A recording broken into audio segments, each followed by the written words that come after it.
계속해서 말씀드린 대로 오늘은 대림절 마지막 주일이자 우리가 성탄 주일로 오늘 주일을 지키게 됩니다. 우리 함께 앞뒤 좌우에 계신 분들 바라보시면서 우리 이렇게 인사했으면 좋겠습니다. 메리 크리스마스. 메리 크리스마스. 네, 두세 분 이상 더 메리 크리스마스. 네, 우리 한 번 더 인사하기 원하는데요. 이번에는요, 우리를 위해 주님이 오셨습니다. 우리 인사하겠습니다. 우리를 위해 주님이 오셨습니다. 나를 위해 주님이 오셨습니다. 한 번 더 인사하겠습니다. 나를 위해 주님이 오셨습니다. 아멘. 우리가 대림절을 보내면서 우리가 지난 주일까지는요, 이 세례 요한과 이사야의 고백을 통하여서 우리에게 오신, 그리고 앞으로 우리에게 다시 오실 그 예수 그리스도는 누구인가에 대해서 우리가 말씀을 나누었었습니다.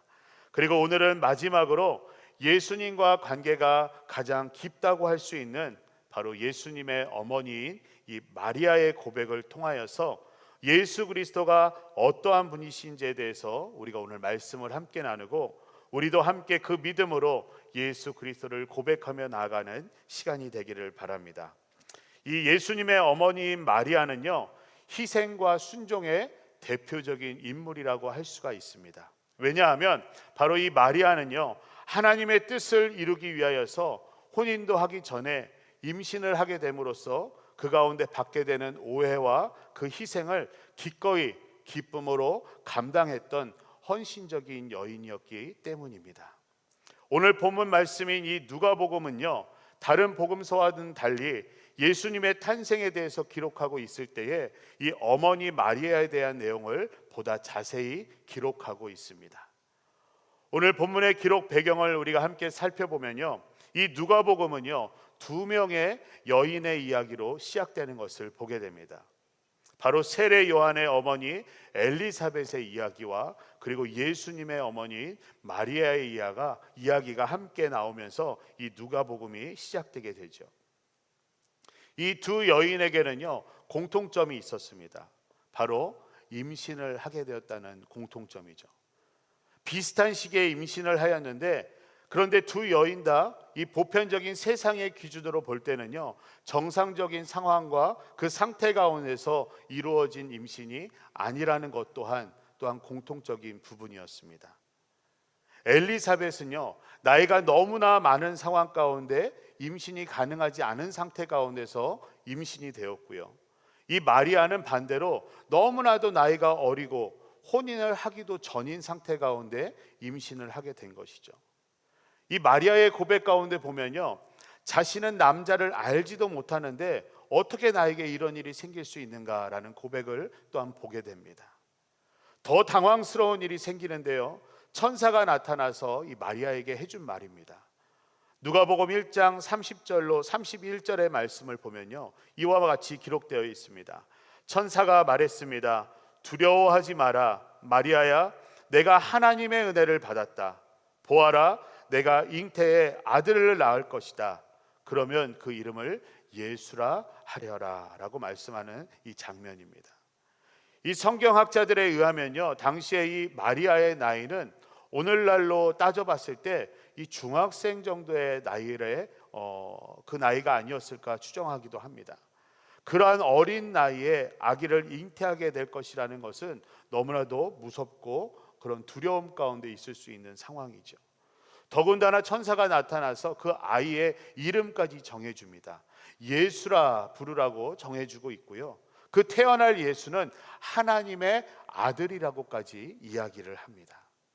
그리고 천사는요, 이 마리아에게 친척인 엘리사벳도 나이가 많음에도 불구하고 임신을 했음을 알려주면서 이 모든 일들은 바로 하나님의 능력 가운데 이루어지는 일이라는 것을 선포해 주고 있습니다. 그 말씀을 누가복음 1장 37절에서 기록하고 있는데요, 이와 같이 기록되어 있습니다. 대저 하나님의 모든 말씀은 능하지 못하심이 없느니라. 우리말 성경으로 보면 하나님께는 불가능한 일이 전혀 없다라는 것을 이 천사가 선포하고 있는 것이죠. 이 마리아는요, 이 천사를 만나고 난 후에 즉각적으로 엘리사벳을 찾아가게 됩니다. 이 마리아와 엘리사벳은 함께 만남과 그리고 함께 있으면서 서로를 의지하게 되고, 그 대화를 나누는 가운데 위로를 받게 되고, 이 두 사람은 하나님의 특별한 사랑과 구원 계획을 위하여서 사용되어짐을 분명하게 깨닫게 됩니다. 그러던 중에 이 엘리사벳이 이 마리아를 향하여서 축복을 하게 됩니다. 바로 누가복음 1장 45절의 말씀인데요, 주께서 하신 말씀이 정말 이루어질 것을 믿은 여인은 복이 있을 것입니다 라는 축복을 해줍니다. 이 엘리사벳의 축복 가운데 이 마리아의 두려움은요 완전히 사라지게 됩니다. 그리고 그녀의 입술에서 정말로 놀라운 찬양의 고백이 나오기 시작합니다. 마리아의 고백의 찬양이 바로 우리가 함께 읽었던 오늘 본문 말씀인 것입니다. 오늘 본문은요 성경에 나오는 찬양 중에 가장 아름다운 찬양이라고 많이 이야기합니다. 이 라틴어로 보면요 마그니피카트라고 이야기하는데 바로 마리아의 찬가라고 불려지고 있습니다. 이 마리아 찬가는요 마리아가 기뻐함으로 앞으로 메시아가 이루실 일들과 하나님께서 이 메시아의 오심을 위해서 비천한 자신을 사용함을 주님 앞에 감사함으로 찬양하며 고백하는 내용이 담겨져 있는 찬양입니다. 오늘 본문인 이 마리아의 찬가를 우리가 다시 한번 읽어봤으면 좋겠습니다. 이번에 읽으실 때는 이 성경의 말씀 그대로를 읽기보다는요 쉽게 부를 수 있도록 또 작곡된 또 한국 찬양이 있더라고요.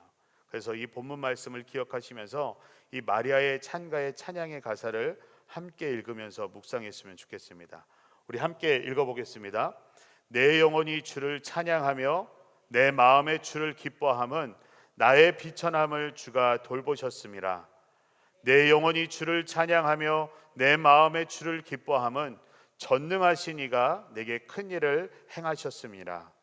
그의 자비 그를 경외하는 자에게 대대로 임하고 그의 팔로 힘을 보이사 교만한 자들을 흩으셨네. 세상의 높은 자를 낮추시고 비천한 자를 높이셨고 굶주린 자에게 좋은 것으로 배불리셨도다. 자비를 베푸사 잊지 않으시고 도우셨도다. 아멘. 사랑하는 성도 여러분, 오늘 이 마리아의 고백 가운데 어떠한 예수 그리스도를 발견하실 수 있으십니까?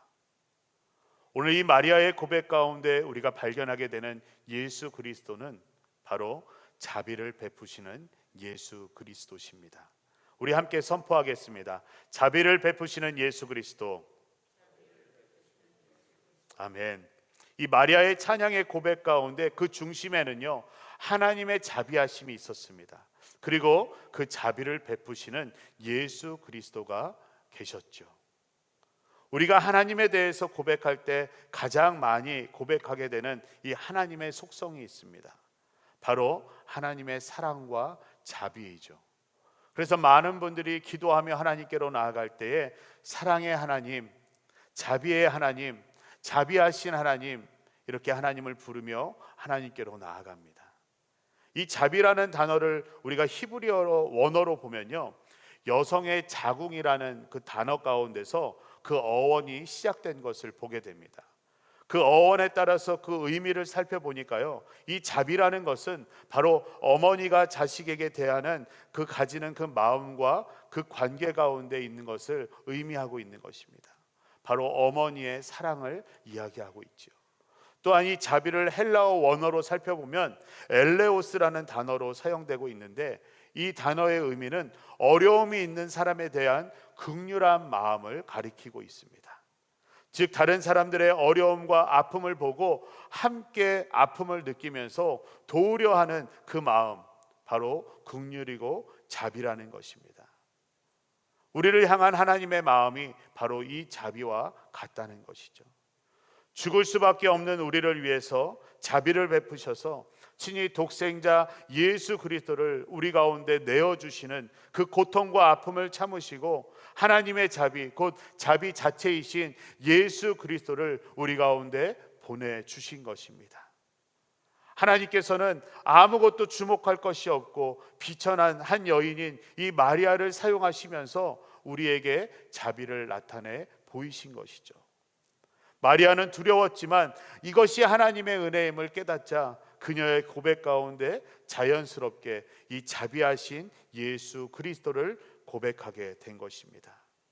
그 어느 누구도요, 이 마리아에게 예수 그리스도의 자비에 대해서 가르쳐 주지 않았습니다. 예수님의 자비하심이 어떠한 일들을 행할 것인지 아무도 마리아에게 이야기해 주지 않았습니다.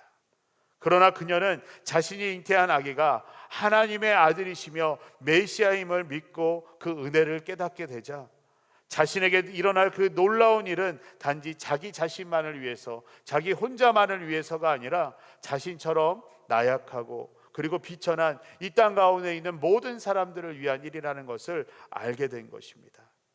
하나님께서는 그렇게 자신처럼 낮고 천한 자를 사용하셔서 위대한 일을 이루신다는 것을 깨닫게 된 것이죠. 그러면서 하나님께서 알게 하신 이 자비하신 예수 그리스도를, 예수 그리스도의 자비를 찬양을 통하여서 고백하고 있는 것입니다. 이 땅 가운데 오신 자비하신 예수 그리스도께서는 어떠한 일들을 행하셨나요? 예수님의 행하심을 우리는 50절로 53절의 말씀을 통하여서 보게 됩니다. 우리 본문 50절로 53절의 말씀 함께 읽어보겠습니다. 그분의 자비는 그분을 경외하는 사람들에게 대대로 이어질 것입니다. 그분은 자신의 팔로 엄청난 일을 행하시고 마음의 생각이 교만한 사람들을 흩어버리셨습니다. 그분은 통치자들을 왕자에서 끌어내리시고 낮은 사람들을 높여주셨습니다. 배고픈 사람들을 좋은 것으로 배불리시고 부유한 사람들을 빈손으로 보내셨습니다. 아멘. 바로 예수님의 자비는 예수님을 경외하는 사람들에게 대대로 이어질 것이라고 말씀하고 있습니다. 그러면서 예수님은 자신의 권능의 팔로 행하시고 마음이 교만한 사람들을 흩으시며 통치자들을 그 왕자에서 내리신다고 말씀하시고요, 비천한 사람들을 오히려 올리신다고, 높여주신다라고 말씀합니다. 또한 배고픈 자들에게 좋은 것으로 배부르게 하시고 부한 사람들을 그저 보내신다고 말씀하십니다. 우리가 이 세상에서 살아가는 이 세상의 이치대로 보면요, 수많은 사람들은, 대부분의 사람들은 계속해서 기회만 되면 위로만 올라가려고 합니다. 그리고 상황 가운데서 섬김을 받으려고 하고 대접을 받으려고 하죠. 그러나 예수 그리스도께서는 위로부터 낮은 곳으로 오셔서 더 낮아지시면서 그분의 자비하심으로 낮고 비천한 것들을 섬기시고 대접해 주시면서 높여 주셨습니다. 이와 같은 자비하신 예수 그리스도는 결국 우리를 위해서 자신의 생명까지도 내어주시는 그 자비를 베풀어 주신 것이죠. 사랑하는 성도 여러분, 우리는 이 성탄절을 보내며 반드시 잊지 말고 기억해야 되고, 또한 우리 자녀들에게 그리고 우리 주변에 있는 사람들에게 가르쳐주고 전해야 될 것이 있습니다. 그것은 바로 하나님의 자비하심으로 예수 그리스도는 자신의 모든 것을 걸고 이 땅 가운데 오셨다라는 사실입니다. 그분의 오심은 약하고 힘없는 사람들을 위해 찾아오셨고요, 병들고 외롭고 고통 가운데 있는 사람들을 위해서 오신 것입니다. 그리고 죄로 인해 죽을 수밖에 없는 나를 위해 나를 찾아오신 분이십니다.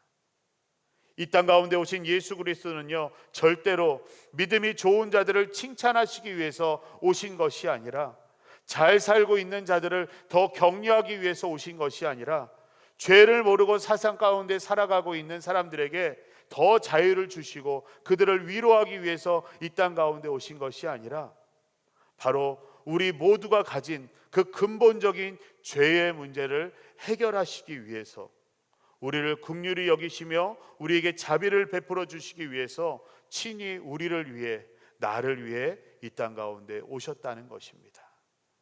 하늘 영광 다 버리시고 나를 위해서 나를 찾아오셨다는 것은 너무나 큰 은혜이죠. 너무나 감사한 일입니다.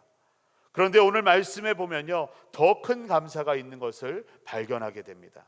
본문 54절로 55절의 말씀 우리 함께 읽겠습니다. 그분은 자비를 기억하셔서 자기의 종 이스라엘을 도우셨습니다. 곧 우리 조상들에게 말씀하신 대로 그 자비는 아브라함과 그 자손에게 영원토록 있을 것입니다. 아멘. 이 구약의 역사 가운데 보면 이스라엘을 도우시고 그 자손들에게까지 영원토록 함께 하신다는 이 하나님의 자비는요, 오늘날 예수 그리스도를 통하여서 우리에게까지 역사하셔서 지금도 우리를 도우시며 우리와 영원토록 함께 하신다는 것입니다. 이 얼마나 큰 은혜인지 모릅니다. 마리아는요, 이 큰 은혜와 감사로 인하여서 자비하신 예수 그리스도를 찬양하며 고백하고 선포할 수 있었던 것입니다. 사랑하는 성도 여러분, 이 마리아의 고백 속에 나타난 이 자비하신 예수 그리스도는 바로 우리와 함께 하시는 분이십니다. 그리고 우리 가운데 날마다 그 자비를 베풀어 주시는 분이십니다. 그 은혜에 감사하며 우리는요, 그리스도의 나심을 기뻐하고, 그리고 그분의 말씀 가운데 순종하며 희생을 감당하며 주님 오심을 다시금 준비할 수 있어야 되는 것입니다. 그리스도에 대한 순종과 희생으로 우리가 믿음의 삶을 살아가는 가운데에 주님 맞을 준비를 하며 나아가야 되는 것이죠. 대림절 마지막 주일을 우리가 오늘 보냅니다. 그리고 성탄 주일을 보냅니다. 그저 예수 그리스도께서 우리를 위해, 나를 위해 오셨다는 것을 기억하며 그냥 끝나는 것이 아니라 정말 자비하신 예수 그리스도를 이 마리아와 같이 믿음으로 함께 고백하면서 주님 다시 오시는 그날까지 우리가 모두가 함께 끝까지 인내하면서 이 복된 소식을 증거하고 전하며 그분을 기다리는 신앙 안에서 우리가 함께 나아가기를 원하는 것이죠. 우리 사랑하는 성도 여러분, 주님 오시는 그날까지 우리가 믿음을 견고하게 지키면서 이 자비하신 예수 그리스도만을 바라보고 소망을 품고 나아갈 수 있는 우리 모두가 될 수 있기를 간절히 소망합니다.